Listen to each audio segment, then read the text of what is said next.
வணக்கம். இது உதயன் டிஜிட்டலின் காலை நேர செய்தி சுருக்கம். செய்தி தொகுப்பு உதயன் டிஜிட்டல் செய்தி பிரிவு. சாவகச்சேரி மருத்துவமனையில் தொடரும் பணி புறக்கணிப்பால் அங்கு விடுதிகளில் சிகிச்சை பெற்று வந்த நோயாளர்கள் வெளியேறியுள்ளனர். பிரிட்டன் நாடாளுமன்ற தேர்தலில் முதலாக இலங்கை தமிழரான ஜாழ்ப்பாண வம்சாவளியைச் சேர்ந்த பெண்ணான உமா குமரன் வெற்றி பெற்றுள்ளார். இலங்கை கடற்பரப்பிற்குள் அத்துமீறி நுழைந்து மீன்பிடி நடவடிக்கையில் ஈடுபட்ட குற்றச்சாட்டில் நெடுந்தீவு கடற்பரப்பில் கைது செய்யப்பட்ட 22 இந்திய மீனவர்களின் விளக்கமறியல் எதிர்வரும் 18ஆம் தேதி வரை நீடிக்கப்பட்டுள்ளது.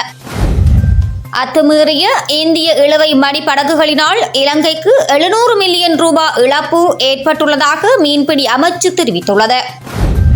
கிளிநொச்சி கண்டாவளி பிரதேசத்திற்கு உட்பட்ட ஊரியான் குளத்தின் கீழ் மேற்கொள்ளப்பட்டுள்ள சிறுபோக நெற்செய்கையை காட்டு யானைகள் தொடர்ச்சியாக அழித்து நாசம் செய்துள்ளன.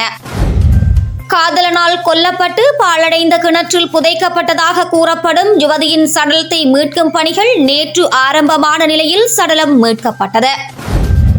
மாத்தறை புதிய மாவட்ட மருத்துவமனையில் 2 மாத குழந்தைக்கு சிகிச்சை வழங்க மறுத்ததை அடுத்து குழந்தையை வேறொரு மருத்துவமனைக்கு கொண்டு செல்லும் வழியில் குழந்தை உயிரிழந்த சம்பவம் பெரும் சோகத்தை ஏற்படுத்தியுள்ளது. நாட்டில் கடந்த வாரத்தில் மட்டும் 846 டெங்கு நோயாளர்கள் அடையாளம் காணப்பட்டுள்ளதாக தேசிய டெங்கு கட்டுப்பாட்டு பிரிவு தெரிவித்துள்ளது. மொனராகலை எத்திமலை போலீஸ் பிரிவிற்கு உட்பட்ட பகுதியில் விவசாயியொருவர் மின்னல் தாக்கி உயிரிழந்துள்ளதாக போலீசார் தெரிவித்துள்ளனர். பெண் போலீசார் தங்குமிட விடுதி குளியல் அறையில் குளித்துக் கொண்டிருந்த பெண் போலீஸ் கான்ஸ்டபிள் ஒருவரை மறைந்திருந்து படம் பிடித்த ஆண் போலீஸ் கான்ஸ்டபிள் ஒருவரை விளக்கமறியலில் வைக்குமாறு நுவரேலியா மாவட்ட நீதவான் நீதிமன்றம் உத்தரவிட்டுள்ளது.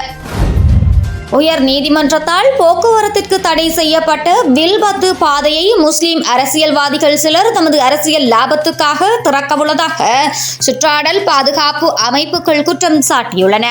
இத்துடன் உதயன் டிஜிட்டலின் காலை நேர செய்திச் சுருக்கம் நிறைவடைகின்றது. தொடர்ந்து இரவு நேர பிரதான செய்திகளோடு இணைந்திருக்கலாம்.